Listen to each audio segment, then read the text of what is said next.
거부할 수 없는 매력의 달고 짠맛. 현재 대한민국은 단짠 중독에 걸렸다.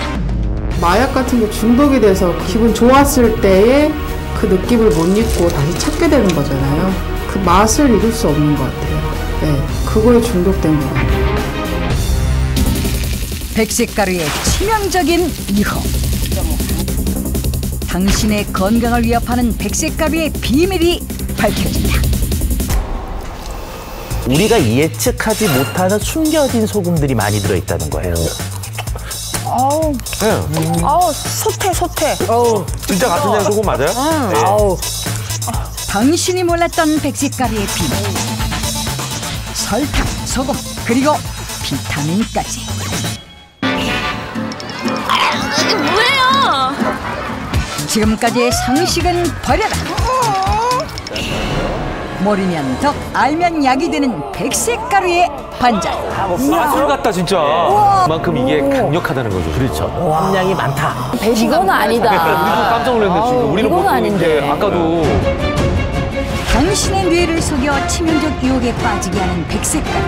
과연 백색가루 중독 탈출법은 무엇일까?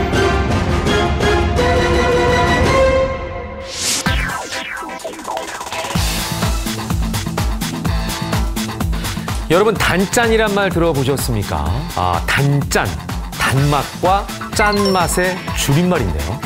자, 요즘에 이 두 가지 맛이 합쳐진 걸 최상의 맛 조합이라고 여긴다고 하는군요. 자, 그러다 보니까 식품업계에서도 이 트렌드에 맞는 그런 식품들을 열심히 만들어내는 것이 요즘의 추세라고 하는데, 장미아 씨도 단짠 좋아하십니까? 저는 짠 거는 별로 안 좋아하고요. 단맛 좋아하세요? 단 거는 네. 좀 피곤하고 약간 우울할 때 좀 당기긴 하는데 보통 나이 드신 분들이 당 떨어진다 이렇게. 왜 또 나이를 들먹어 이 사람. 근데 요즘 저희 애들 이렇게 먹는 거 이렇게 과자라든가 이런 게 보면 야 내가 옛날에 이런 걸 어떻게 먹었지? 굉장히 달다 이런 느낌 많이 받아요. 네. 끌리는 이유가 있을 것 같아요. 많은 분들이 이 맛을 좋아하는데. 이유는 딱 한 가지입니다. 맛있으니까. 네. 일반적으로 그 식품이 갖고 있는 기능 중에요. 쾌락적 기능이라는 게 있어요. 그러니까 우리가 뭐냐? 맛있는 거 먹으면 즐겁잖아요. 맞아요. 또 배불리 먹으면 행복하잖아요. 그렇지. 단맛을 내는 식품을 보면요. 네. 과일이랄지 꿀. 느낌 오시죠? 네. 과일을 먹을 때와 꿀을 먹을 향기롭고 때. 맛있는. 그쵸. 짠맛을 느끼는 식품이 뭐냐 그러면 육류. 소고기, 돼지고기. 지금도 생각만 해도 굉장히 막 행복해지는 느낌. 입이 친 거예요? 그쵸. 네. 그러다 보니까 우리 어떻게 보면은 그 선천적으로 이렇게 단맛과 짠맛을 요구하고 있는 것이 우리 몸에 남아있다고 볼 수가 있습니다. 단맛도 그렇고 짠맛도 그렇고 우리 몸에 꼭 필요한 맛들이죠. 네. 그러니까 우리가 과거에 부족할 때는 뭐 필요한 만큼을 당연히 자연스럽게 먹었다면 이제는 우리 뇌를 속이는 거죠. 단 거 먹었다, 짠 거 먹었다, 단 거 먹었다, 짠 거 먹었다. 결국 이게 합쳐지다 보면은 아주 손쉽게 우리가 그 보통 전문가들이 권장하는 그 양을 넘어서는 거죠. 이 넘어서는 것도 뭐 한두 번은 상관없는데 이게 만약에 지속된다면 정말 각종 성인병에 노출될 수밖에 없는 것이죠. 신장 기능 이상으로 혈액투석을 시작했다는 남자. 어떤 상태일까? 발, 손 이런 데가 이렇게 투석하기 전에는 부어요. 네, 전체가 부어요. 이렇게 누르고 나면은 두상 복귀가 안 되잖아, 그죠? 만성 신부전증으로 손발은 물론 온몸의 부종이 심각한 상황. 때문에 그는 일주일에 3번씩 투석을 받고 있다. 신장 기능을 갖다 못하니까 이 기계가 내 신장 기능을 대신해 주는 거거든요. 그러니까 뭐 평생 늙어 죽을 때까지 해야 되는 거죠. 그리고 선 아래에 1.2 이하. 그래서 그의 신장 기능 수치는 정상의 9배를 넘어선 상태.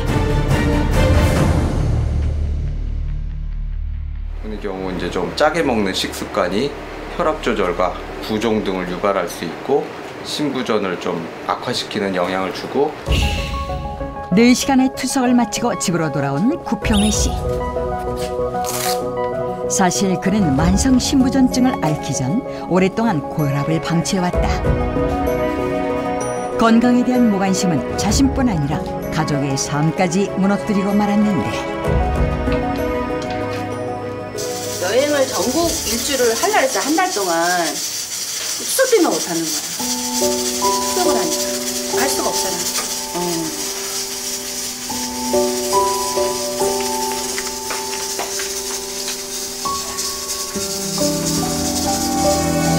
평생 든든하게 가족을 지켜주리라 믿었던 남편. 하지만 건강은 한순간에 회복할 수 없을 만큼 무너지고 말았다. 건강이 이런 게 제일 아쉽죠. 우리 남편 진짜 멋진 사람이었는데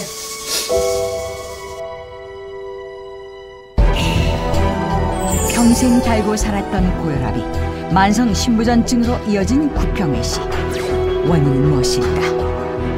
얼큰하고 쫄쭉하고 뭐 이런 음식들 그런 거 못 먹으셔고 그런 것 때문에 아마 좀 많이 그러셨을 거예요. 이거는 여전히 짜게 먹는 식습관을 고치지 못했다는 구평애 씨. 한 5, 6가지 있었어요. 낙지젓이 있었는데 아마 제가 버렸나 봐요.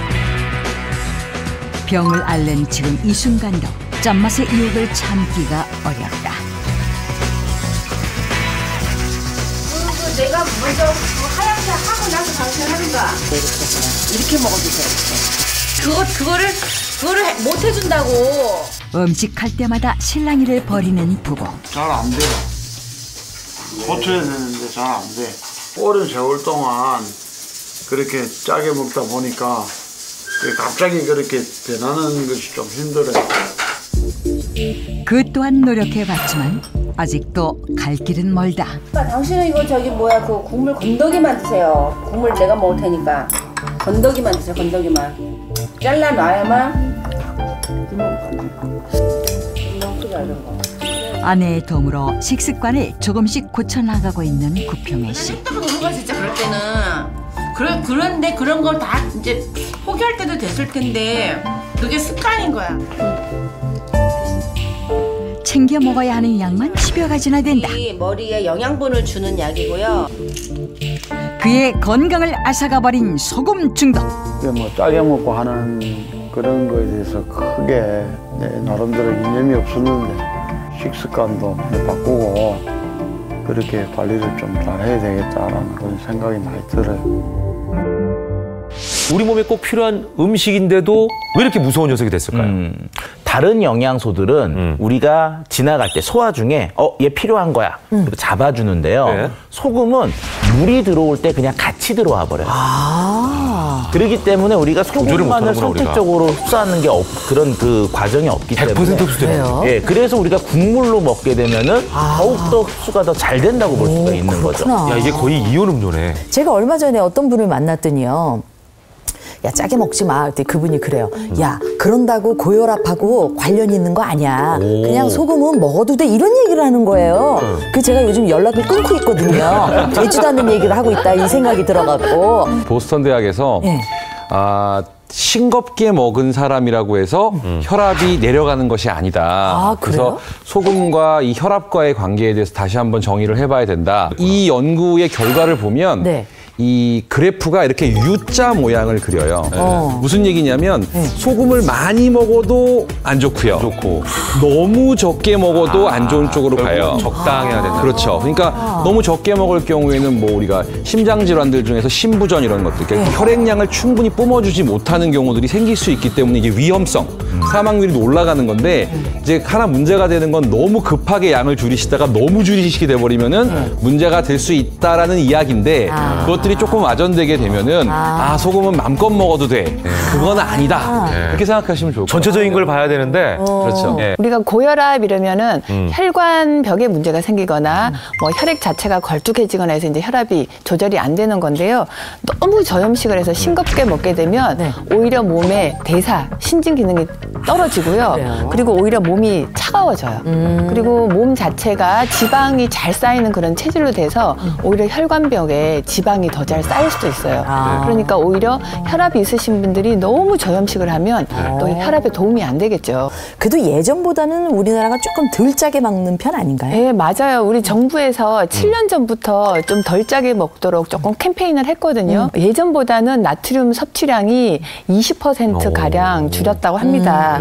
하지만 아직도 WHO가 권장하는 그 권장량보다는 2배가 많거든요. 아, 그렇게 높아요? 네, 원래 기준은 2g인데 우리는 한 1.8g 정도를 더 먹어서 3.8g 정도 먹고 있다고 보고 되거든요. 거의 4g을 먹네. 네네네. 우리는 이제 찌개를 좋아하고 그렇죠. 고추장, 된장, 장류를 좋아하는데 젓갈. 이런 것들이 이제 다 소금이 많이 들어가 있는 그런 음식이잖아요. 자, 그래서 우리 주변에 어떤 음식들에 나트륨이 많은지 오늘 나트륨 월드컵 16강을 준비했습니다. 오늘 하루 당신이 섭취한 나트륨 함량은 월드컵 16강 제가 중계해드리겠습니다. 자, 이렇게 16가지 음식이 준비되어 있습니다. 된장찌개, 부대찌개, 비빔국수부터 김치찌개까지 우리가 많이 좋아하는 음식이죠. 자, 여기서 먼저 8강간입니다. 이렇게 남았습니다.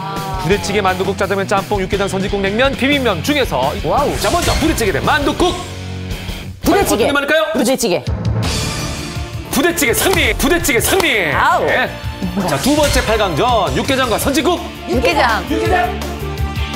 승리! 아우, 이거 어떻게 해야 돼? 세 번째 8강 짜장면 짬뽕. 짬뽕 승리! 거의 다 맞췄어요. 마지막 8강전 비빔국수 물냉면. 나왔어요. 물냉면. 맞아요? 맞았어. 4강 준결승 갑니다. 자, 나트륨 함량 월드컵 4강전인데요. 준결승에서 2개씩 맞붙겠습니다. 먼저 부대찌개와 육개장. 자, 어디가 이길까요? 뭐가 나트륨이 많을까요? 육개장이 더 많습니다. 부대찌개가 더 많을 줄 알았는데. 자, 준결승 두 번째 경기 짬뽕과 물냉면. 짬뽕. 맞을까요? 승리. 짬뽕 승리. 이제 결승 갑니다. 자, 의외의 두 조합이죠. 짬뽕과 육개장. 뭐가 더 많을까요? 육개장. 짬뽕. 결과는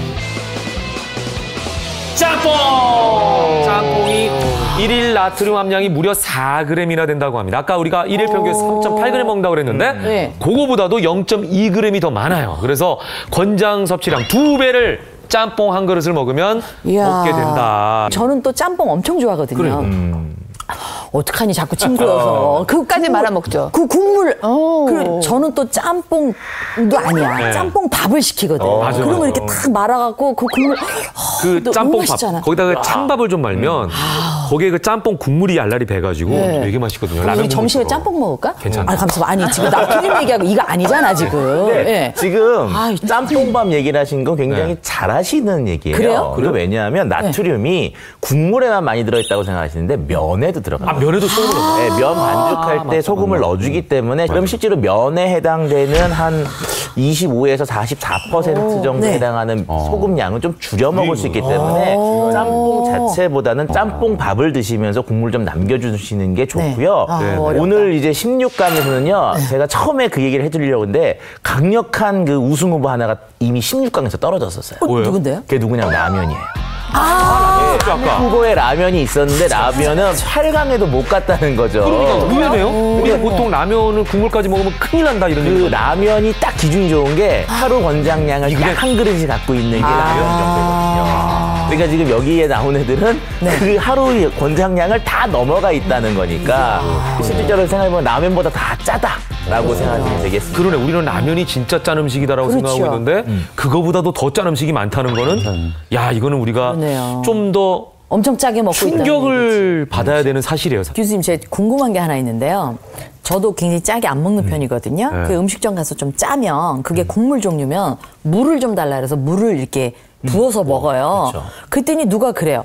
야, 그래도 나트륨 양은 똑같아. 너 어차피 그거 한 그릇 다 먹으면 물 섞어서 먹거나 안 섞어서 먹거나 한 그릇 다 먹으니까 그렇죠. 똑같아. 그걸 다 그러는데 들이키면. 맞는 얘기예요? 맞죠. 들이키면 네. 똑같이 그 안에 그 들어있어요. 한 그릇을 다 드시면 싱겁게 소금을 다 섭취하신 거죠. 그렇죠. 네. 결과적으로 국물을 남기는 것밖에 조금- 방법이 없는 거예요. 우리가 이제 소금을 좀 덜 먹어야지. 그렇게 생각을 하면은 소금을 덜 넣는 것도 중요하겠지만 그보다 중요한 게 또 있다면서요. 있습니다. 네. 네. 그것은 숨겨진 소금을 인식하셔야 돼요. 우리가 예측하지 못하는 숨겨진 소금들이 많이 들어있다는 거예요. 그래서 저희가 잘 모르면서 짜게 먹는 걸 한번 준비해봤습니다. 인기 간식 떡볶이엔 소금이 얼마나 있을까? 떡볶이 소스 한 봉지의 나트륨은 무려 2.2g. 이것을 소금 양으로 환산하면 약 5g이 되는데 떡볶이 소스 한 봉지로 1일 소금 섭취 권장량을 모두 먹는 셈이다. 하지만 떡볶이를 짜다고 느끼는 경우는 거의 없는데 그래서 준비했다. 소스에 든 것과 동일한 양의 소금으로만 조리한 떡볶이.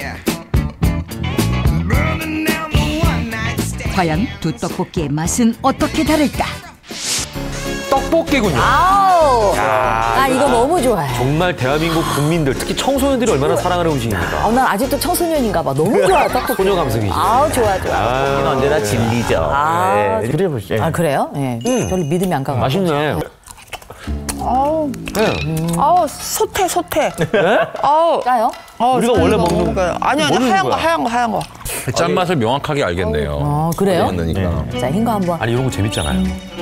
자, 흰 거.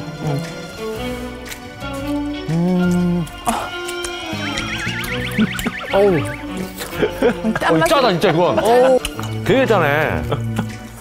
어우. 진짜 같은 양 소금 맞아요? 네. 아우.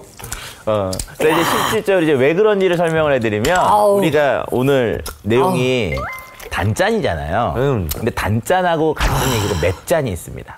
아, 맵짠. 뭐냐면 이것도 똑같이 매운맛이 들어가면 짠맛을 눌러주고요. 또 짠맛이 들어가면 매운맛을 눌러줘요. 그러다 보니까 떡볶이에 이제 고추장이라고 하는 매운 성분이 들어가면 짠맛을 얘가 딱 덮어주니까 모르는데 그 매운 걸 딱 빼버리고 나니까 그냥 우리가 짠맛을 느껴지는 거예요. 그러네. 야, 신기하다. 이게 같은 양의 소금이 들어갔다는 것 자체가 놀라워요. 아까 이 떡볶이 진짜 우리가 평소에 먹는 그 맛이거든요. 딱. 그쵸. 근데 거기에 그러면 나트륨이 얼마나 많이 들어있나요? 만약에 이제 여기에서 우리가 기존에 먹는 떡볶이에서요, 만약에 소금을 빼잖아요. 그러면 또 너무 맵게 느껴져서 맛이 없어지죠. 서로 이제 보완을 하는구나. 그래서 서로 계속 양을 많이 넣는 거죠. 사람에 따라 필요한 소금의 양도 다를까? 아무도 안 계세요?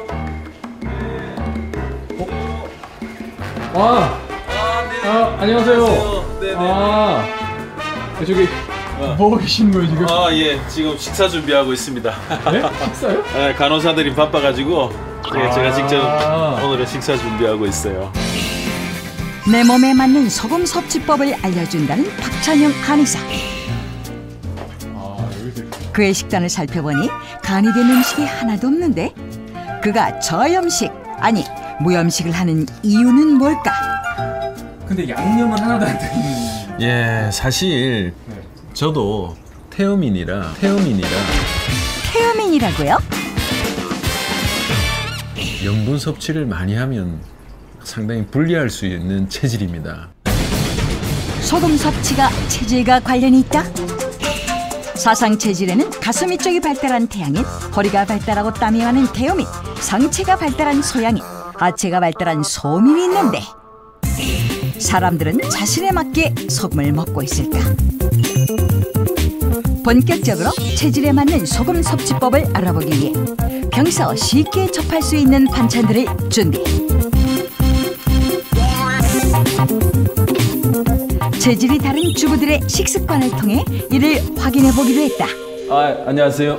네, 안녕하세요. 처음 뵙겠습니다. 예, 분들이 평소에 이 음식들 중에서 가장 좋아하는 것 5가지만 담아주시기 바랍니다. 신중하게 선택하는 주부 실험단. 근데 이거는 몸에는 안 좋아. 아니 안 줘도 좋은 걸 먹어야지. 자기 좋아하는 거. 너무 지금 이미지 생각하시는 거 아니에요? 거지도 이거 빼. 이거 빼자. 안 먹잖아. 저는 안 먹어. 아니, 6개까지는 괜찮다 그랬어. 이렇게 6개. 평소 즐겨 먹는 음식을 골라 접시에 담았는데 체질을 먼저 확인해 본 후 주부들의 식단을 평가해 보기로 했다. 제가 보기에 가장 문제가 되는 분이 2분인데요. 이분, 그 다음에 이분. 염분이 높은 식품을 선택한 주부와 채소 위주로 고른 주부. 두 사람에겐 어떤 문제가 있는 걸까? 먼저 골격이 크고 허리가 굵어 태음인에 속하는 주부. 염분이 잘 배출이 안 되는 체질입니다. 그래서 많은 양의 땀을 흘려도 물땀이기 때문에 쉽게 지치지가 않는 거죠. 염분을 잘 배출하지 못하는 태음인은 소금 섭취를 제한해야 한다. 채소 위주로 섭취하는 주부는 몸이 찬 소민이라는데 너무 염분이 적은 음식 위주로 먹으면 대사가 떨어지면서 추위를 타거나 더 피곤을 느낄 수가 있습니다. 염분 배출이 잘 되는 소민은 소금을 적당히 먹어줘야 한다.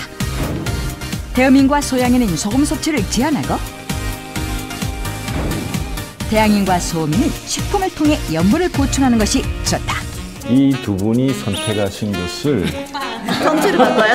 이렇게 바꿔 드시면 오히려 체질에 어울리겠습니다. 약간 저도 허리가 굵은 편이고 하체도 튼튼하고 그러니까 태음인이 아닌가. 네, 오히려 소음인은 아닌. 소음인은 아니죠. 네네. 보기만 해도 크잖아요, 제가. 작진 않잖아요. 그래서 그럼 나는 심심하게 소금을 좀 드시는 덜 게 먹어야 좋죠. 되나. 그렇죠. 왜냐면은 네. 운동해도 땀으로 소금이 잘 배출이 그렇죠. 안 된다는 안 배출되니까. 얘기잖아요. 이런 생각을 하면 저도 봤는데 아마 많은 분들이 그렇게 보셨을 것 같아요. 네. 조 원장님 같은 경우 자녀분들 어떻게 해주세요? 저는 싱겁게 해주죠. 그래서 맛없다 그래요, 맨날. 네. 그 아드님이 그럼 막 시켜 먹지 않아요? 그 저녁마다 이게 치킨 시켜 먹어서 미치겠어요. 애들은 바깥에서 이거에 길들여져 있는 거예요.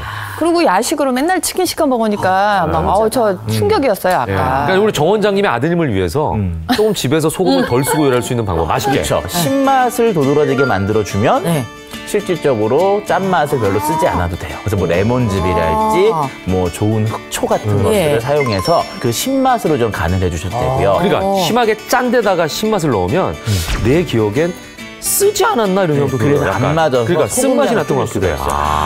네, 그 다음에 감칠맛을 이용하시면 감칠맛. 네, 적당한 육수랄지 아니면 약간의 간장 이런 것들을 토대로 해서 감칠맛으로 간을 또 해주시는 것도 좋은 방법이라고 할 수가 있습니다. 네. 알겠습니다. 나 물을 한 병을 다 먹었네 지금. 그러시네요, 이거 먹고. 진짜. 너무 짜가지고. 모두가 잠든 늦은 시간 분주한 발걸음으로 거리를 헤매는 한 여자. 그녀에겐 어떤 사연이 있을까? 그녀가 멈춘 곳은 한 빵집. 통제가 안 됐었어요. 어렸을 때부터. 어린아이가 사탕 먹고 싶어하는 것처럼 이성을 잃는 것 같아요. 끊을 수 없는 치명적인 유혹에 빠진 그녀. 저녁 식사 시간 밥을 짓는 대신 그녀가 꺼낸 것은 밀가루.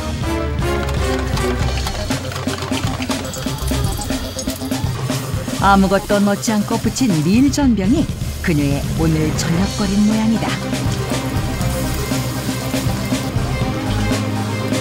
그 양만 해도 무려 8장. 혼자 먹기엔 많아 보이는데? 밀전병에 듬뿍 찍어 먹는 하얀 가루. 그곳의 정체는 다름 아닌 설탕. 유신 씨는 지금 단맛에 푹 빠져 있다.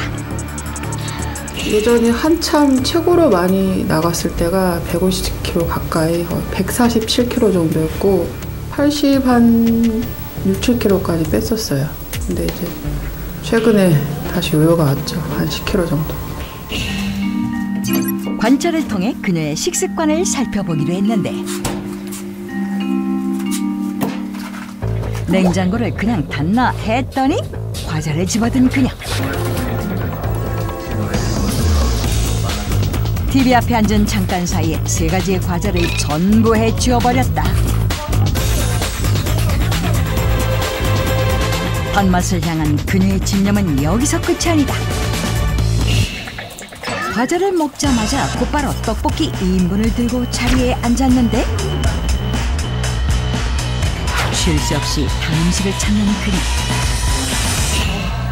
그런데 이때 뭔가 이상한 그녀의 움직임.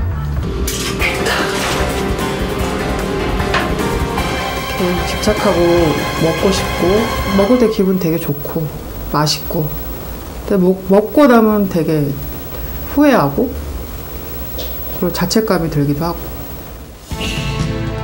달콤한 유혹 뒤에 밀려오는 건 견딜 수 없는 공허함.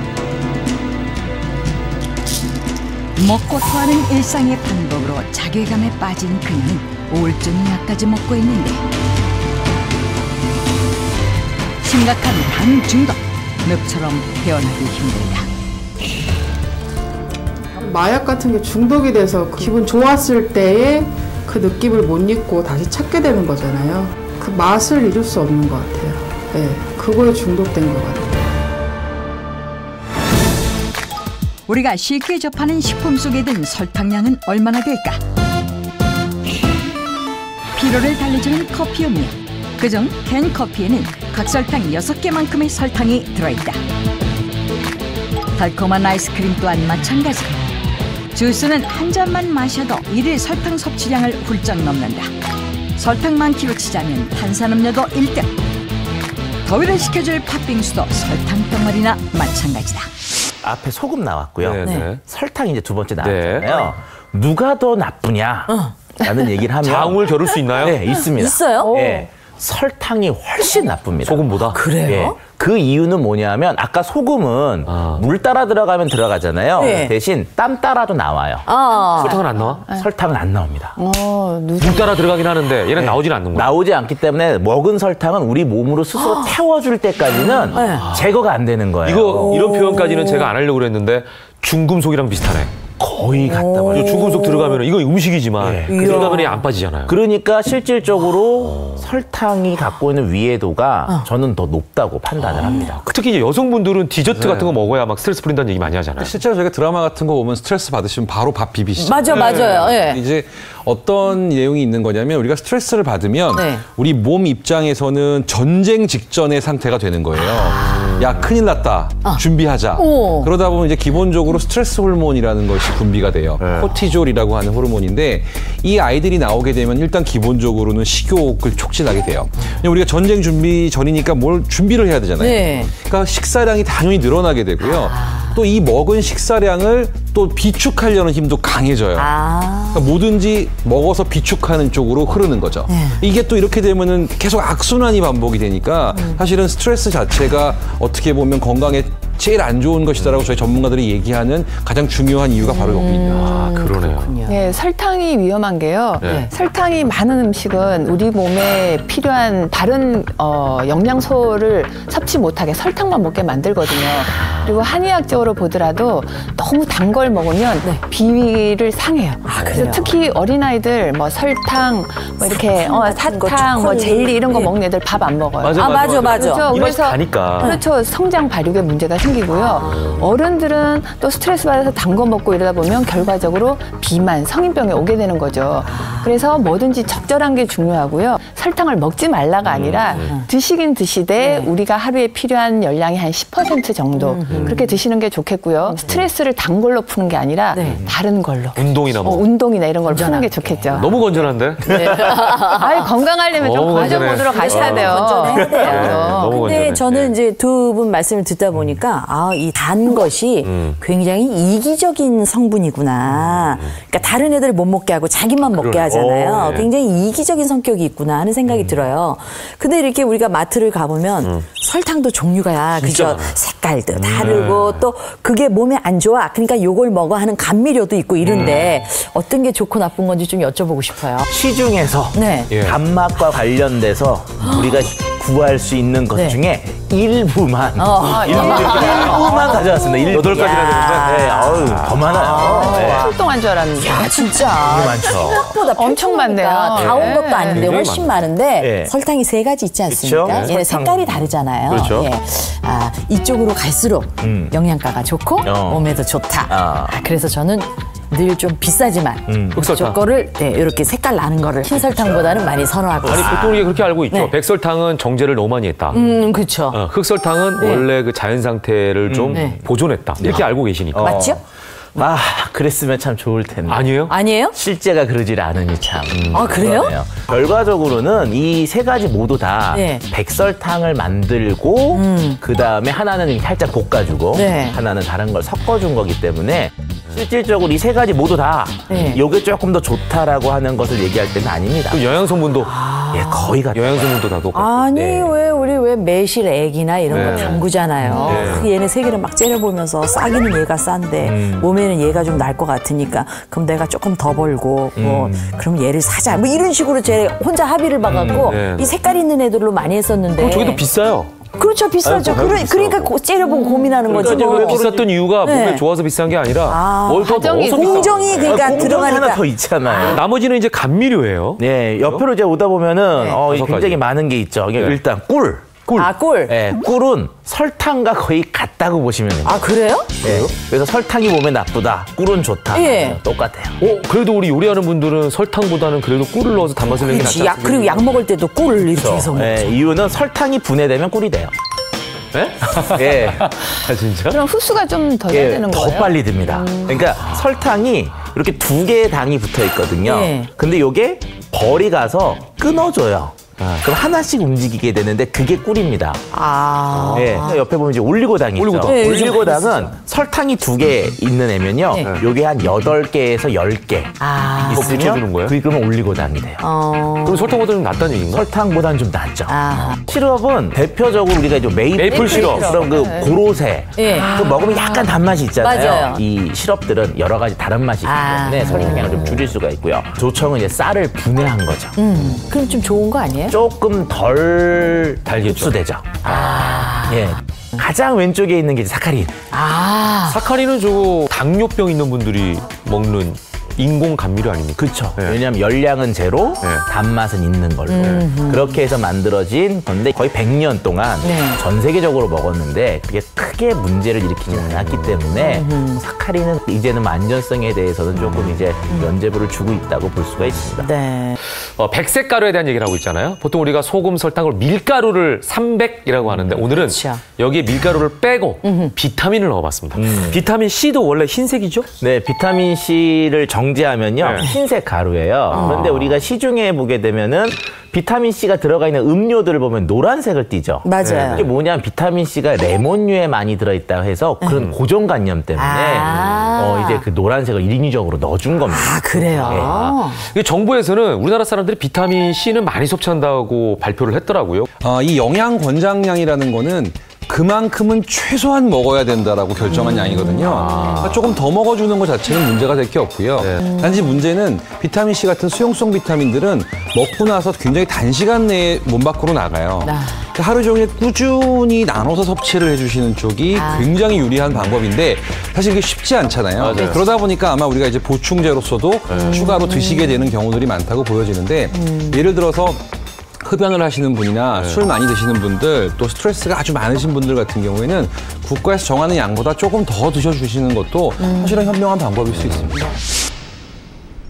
10년 동안 한결같은 얼굴과 몸매를 유지하고 있다는 주인공을 만나러 왔다. 잘 해보셨네. 아모레. 아모레가 누군가요?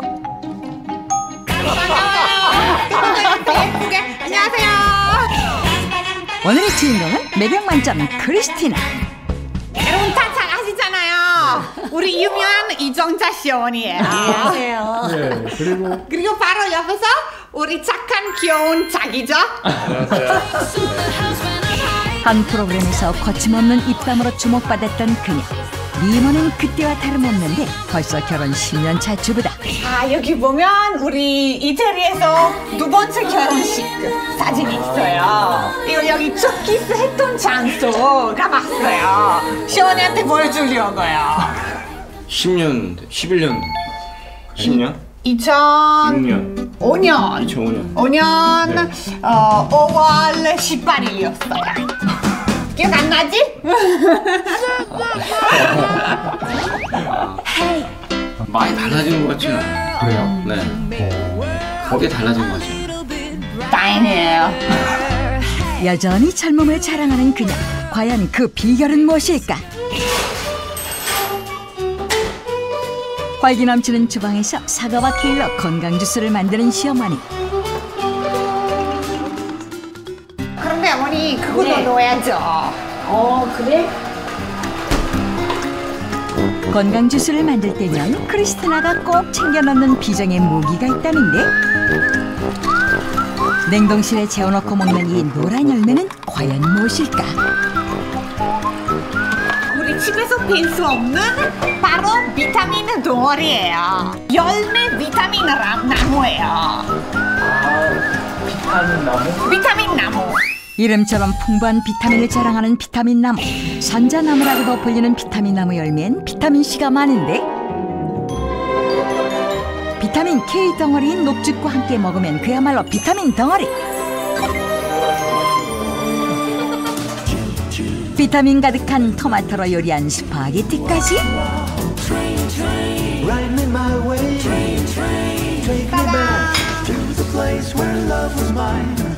크리스티나표 비타민 밥상 완성. 바로 제가 만드는 토마토 스파게티고, 여기 어머니 만드는 감자전이고, 여기 우리 자기 좋아하는 무채. 여기 이 식당에서 비타민 완전 많이 들어가요. 비타민 폭탄이에요. 비타민으로 건강과 젊음을 챙기는 그냥 정말 몸속까지도 건강할까? 소변을 이용한 활성산소 측정기. 금방 했네. 뜨끈뜨끈해. 한번 해보자. 그러게. 유해산소라고도 불리는 활성산소는 수치가 낮을수록 좋은데 과연 그 결과는? 오, 되게 좋게 나왔어요. 자기 정상이네.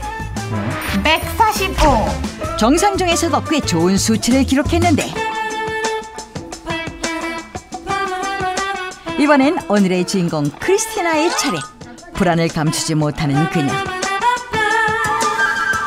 어우, 잘 나왔네. 남편 못지않은 수치를 자랑하는데 검사까지 아주 찰떡궁합. 되게 했잖아. 젊은 부부야. 젊은 부부야, 오늘은. 아우, 너무 행복하다. 결과 나온 거. 비타민 최고죠. 저한테 건강해지는 것만 아니라 가족까지 다 잘 챙겨주니까 계속 먹이고 다들 건강하게 살 수 있잖아요. 온 가정에 비타민 역할을 하는 아주 중요한 며느리입니다. 아이고, 감사합니다. 최근에 왜 천연 비타민이라는 게 나왔어요. 우리 천연만 들어가면 엄청 좋아하잖아. 뭔가 되게 좋을 것 같고. 천연, 그렇죠. 자연 이런 거. 진짜 실제로 그런지 그 재료가 원료가 진짜 천연인지 이런 게 굉장히 궁금해요. 아마 제가 알기로는 천연 비타민이라는 표현을 쓰기가 굉장히 어려워요. 우리나라 식약처에서 완전히 100% 천연이 아닌 이상은 천연 비타민이라는 말은 쓸 수 없고요. 네. 원래 천연 원료 비타민이라는 표현이 맞는 거고. 근데 또 반대로 얘기하면 이 천연 원료 비타민이라는 건 도대체 얼마가 들어있는지 저희들도 그렇죠. 전문가로서 알기가 좀 어려운 예. 그런 복잡한 부분이 없지 않아 있죠. 과일과 채소에 풍부하게 들어있는 비타민. 그렇다면 천연 원료로 만든 제품들의 비타민 함량은 어느 정도일까? 천연 원료 몇 %만 들어있어도 천연 원료 비타민이라 할 수 있다. 천연 원료 함량. 시민들의 생각은 어떨까? 있어도 한 50%야 들었겠죠. 한 7, 80%요? 50%는 돼야 천연이죠. 천연이라고 하면 좀 뭔가 비타민이 더 많이 함유되어 있을 것 같아요. 결과 공개! 정말요? 오, 상상 이상인데요? 말도 안 돼요. 최악이네. 오! 어머니 너무 놀라셨어요. 모두를 충격에 빠뜨린 천연 원료 비타민의 진실은? 천연 원료 1%만 들어있어도 천연 원료 비타민이라 할 수 있다. 완전 배신감. 이건 아니다. 우리도 깜짝 놀랐네 지금. 우리는 이건 보통 아닌데. 이제 아까도 네. 반 이상은 있어야지. 그렇죠. 뭐 이런 의견들이 나왔는데 우리가 합성보다 천연이라는 말에 끌리는 이유가 있잖아요. 왜냐면은 그렇죠. 천연이라는 단어 자체가 훨씬 더 친환경적이고 맞아요. 자연에서 온 것 같고 그렇죠. 뭐 이런 느낌인데 이게 지금 앞에 이제 요게 뭐냐면 요오드예요. 요오드. 요오드용의 요오드. 근데 요오드예요. 네. 그 산화환원 반응을 일으키면 제가 색이 없어져요. 이만큼이 있어야 색이 확 바뀌는데 비타민 C가 요거밖에 없으면 색이 안 바뀌어요. 양이 적으면. 예. 그래서 실질적으로 이제 만약에 넣었을 때 색이 확 없어지면 비타민 C가 많구나. 많이 있구나. 이게 이제 비타민 C 정말 시중에서 드시는 비타민 C 음료, 비타민 C의 비타민 C 대명사 보고라고 할 수 있는 레몬. 이거 뭐 그러면은 일단 제가 찍기에는 레몬이나 비타민 C가 환원이 되지 않을까. 자, 먼저 비타민 C 가루입니다. 가루를 한 스푼 일단 넣어서 한번 저어보겠습니다. 저으면 오! 와우! 바로 와우! 마술 같다 진짜. 와! 비타민 C 한 스푼이었는데. 이야. 네. 오! 딱 그만큼 이게 강력하다는 거죠. 그렇죠. 함량이 많다라는 거고요. 자, 이번에는 음료를. 음료 우리가 시중에서 저거는 잘 안 바뀔 것 같은데. 왜냐면 여기 뭐 많이 들어있겠어요? 다 부어보자 한번. 다 부어봐. 하나 한번. 그러니까 지금 거의 뭐 한 병 반 병 가까이 부으니까. 근데 노란색으로 변했는데. 왜냐하면 아까 말씀드린 비타민 C는 원래 색이 없는데 음료에는 넣었으니까 그래서 노란색이 된다. 그래서 저기 흰색으로 바뀐 거랑 똑같은 거죠? 네. 그다음에 이제 레몬은 하나입니까? 레몬 하나. 이제 두 개를 짜서 한번 넣어보도록 하겠습니다. 아우 셔. 자, 2개 짰어요, 2개. 현욱 씨 이렇게 짜서 먹어요, 집에서? 아니, 집에 이제 아내가 이렇게 저으세요, 이제. 그래요? 일단 2개째입니다. 예. 어우, 신내가 막. 어우, 막 스튜디오가 새콤한데? 네, 막. 안 돼. 야, 전혀 안 변한다. 안 돼. 야, 이거 어떻게 이걸 우리가 지금 냄새는 엄청 그러니까 나는데. 막 레몬이 제일 지금 비타민 C 외에 레몬에는 구연산과 같이 유기산이 많이 들어있다 보니까 신맛이 나는 거죠. 그런데 그런 산들은 이 반응에서 별 효과가 없다는 거예요. 혹시 이거 오해할까 봐 많은 보시면 뭐야? 레몬이 아무 소용이 없어? 귤 한 개, 100g에 들어있는 비타민 C 함량은 44mg입니다. 그럼 만약에 우리가 비타민 C 1000mg을 만들어낸다 그러면은 귤루는 23개가 필요해요. 값도 비쌀 뿐더러 추출을 하는 과정 중에서 그 1000mg, 1g 비타민 C를 얻어내기 위해서 많은 돈이 들어가죠. 그러니까 합성을 해버리는 겁니다. 합성을 해버리면 그 가격이 뭐 100원, 훨씬 낮게 만들어지는 거죠. 결과적으로는 천연에서 얻게 되는 것보다는 합성하는 게 싸니까 실질적으로 비타민들의 대부분은 이제 합성을 하거나 또는 발효를 하는 경우들이 좀 많이 있다고 말씀드릴 수가 있는 거죠. 일단 같은 100mg이라 하더라도 저렇게 천연의 과일로부터 섭취한 것이 조금 더 우수하고 효과적일 것이다 보셔야 되고, 그거 말고 기본적으로 합성 비타민이라 하더라도 작용하는 방법은 같아요. 합성 비타민도 똑같은 분자 구조식을 통해서 만들었기 때문에 우리가 필요에 따라서는 그렇게 다 챙겨 먹을 수 없는 경우에 한해서는 이렇게 합성된 보충제를 드시는 것도 저는 뭐 괜찮은 방법이라고 생각합니다. 다양한 비타민을 들고 직접 거리로 나선 제작진. 대학볕이 내리쬐는 오후, 시민들의 선택을 가장 많이 받은 비타민은 뜨거운 여름 물과 함께 시원하게 마실 수 있는 발포 비타민. 시민들이 발포 비타민을 선택한 이유는 무엇일까? 이거 그냥 물에 타서 먹을 수 있어서 시원하고 안 쉬니까 많이 달콤하잖아요. 다른 그냥 일반 비타민 C보다는 탄산처럼 이렇게 쏙쏙 하면서 비타민이 내 몸에 쏙쏙 들어오는 것 같아서 보기만 해도 시원해지는 발포 비타민. 쉽고 맛있게 즐길 수 있는 발포 비타민 속 숨겨진 진실이 있다? 발포 비타민에는 뭐가 많이 들어있대요. 뭐가 들어있어요? 이게 많이 들어있다고 하거든요. 뭐요? 발포 비타민에 많이 함유된 이가 이게 뭐예요?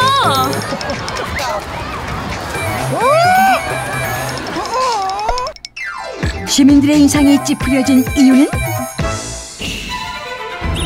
발포 비타민 한정의 나트륨은 일일 나트륨 섭취량 10에서 20%에 육박한다.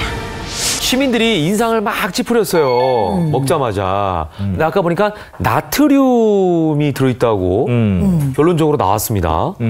발포가 되는 과정 자체를 탄산나트륨이라는 성분이 있어야만 부글부글 끓으면서 발포가 될 수 있는데 그러다 보니까 필연적으로 나트륨 섭취를 우리가 원치 않게 하게 되잖아요. 그러네요. 우리나라 사람들이 젓갈이나 김치 때문에 고나트륨 어차피 섭취를 많이 하고 있는데 이 발포 비타민에 또 나트륨이 들어있다면 이거는 비타민의 효과보다는 나트륨이 더 우리 몸에 많이 들어오는 결과가 돼서 우리가 항상 걱정하고 있는 고혈압, 심장병, 뇌졸중, 비만 같은 그런 심각한 질환들이 따라올 수 있기 때문에 좀 한 번쯤은 생각을 하고 드셔야 될 것 같아요. 알고 먹어야겠네. 그래서 제가 팁을 하나 더 드리면 네. 최근에는 이 탄산나트륨을 쓰지 않는 발포 비타민들도 나오고 있어요. 아, 그래요? 이런 것들이 전문가들이 자꾸 개발하시고 하니까 다른 나트륨을 쓰지 않고 다른 미네랄을 통해서 발포시키는 제품들도 있거든요. 제가 알기로는. 네. 그런 것들을 한번 잘 살펴보시고 네. 그런 거에 대한 정보들이 많이 자료에 있으니까 네. 현명하게 고르시는 방법이 좋겠어요. 들쭉에 그 함유되어 있는 것들을 영양소를 잘 체크해봐야겠네. 물론이죠. 네. 여기가 이제 나트륨이 들어있는지 다른 게 들어있는지. 아유, 힘들어요. 네. 진짜 먹고 살기 힘들다, 정말. 진짜 먹고 살기 힘들고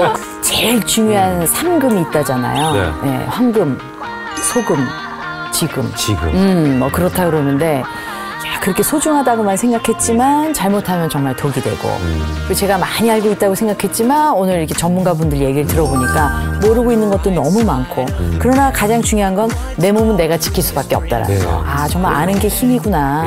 진짜 좋은 프로예요, 닥터십하고. 네. 누가 나를 대신해서 뭘 먹어줄 수는 없잖아요. 그러니까요. 대신 내 삶을 살아줄 수 없듯이. 맞아요. 예. 자, 오늘 준비한 소식 여기까지입니다. 다음 시간에 더 풍성한 건강 정보와 함께 하겠습니다. 고맙습니다.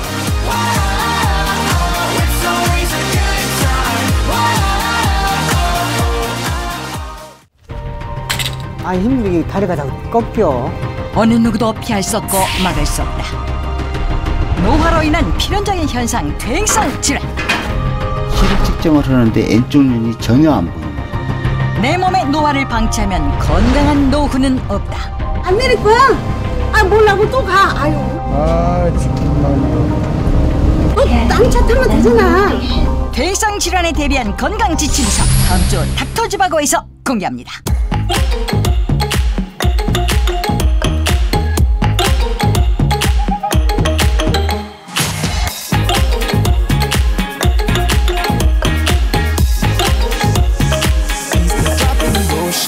See what the earth brings and don't sweat the small things.